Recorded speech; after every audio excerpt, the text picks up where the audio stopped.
Among the most powerless victims of the last 2 years of the coronavirus have been children. Few have become seriously ill, though many have tested positive. For them, the suffering's been different. It's been a disrupted education with make-do lessons and online learning and not seeing their friends.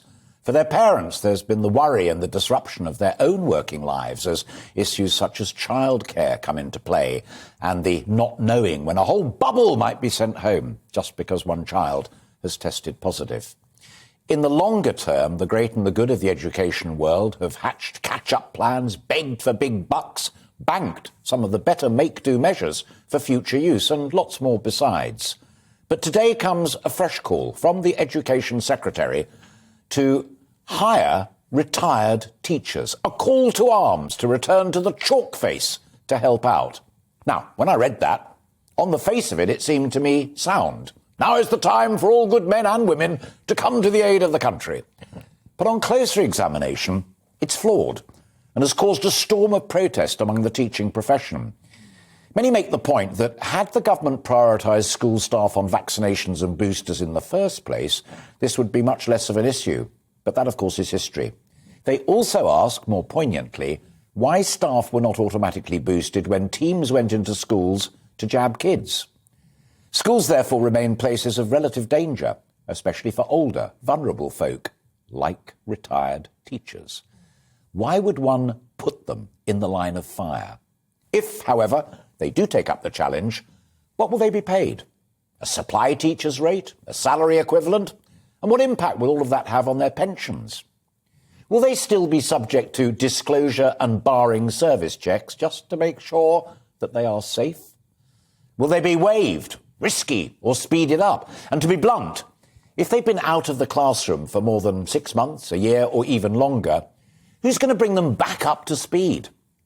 If quality of education is the ambition, rather than just keeping an eye on the little darlings while teachers off sick, then they need training up. And on the quality of education, will Ofsted suspend inspections or just miss out the babysat classes? As one ex-head teacher said, when I was a head, there's no way that I would want an inspector going into a class being taught by someone who'd left teaching 5 years ago, who I don't know and have not interviewed or seen teach anywhere near my kids, let alone to be watched by an Ofsted inspector.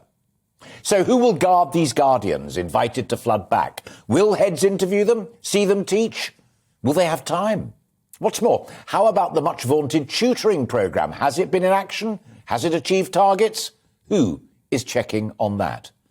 It seems to me that we may be approaching the end of term with a half-baked idea to raise spirits ahead of next term and the second anniversary of this health nightmare.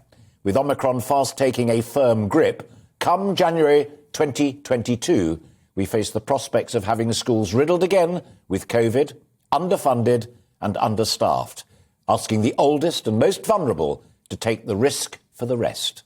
Perhaps focusing on getting school staff boosted, schools made safer, children vaccinated and boosted so that fewer permanent staff fall ill might be a better plan. Ministers and officials have a little time to get it right. Children, however, only get one go at education, and the last 2 years are, to a greater or less extent, already missing in action. Let's not make it worse with an unhealthy and ill-conceived plan.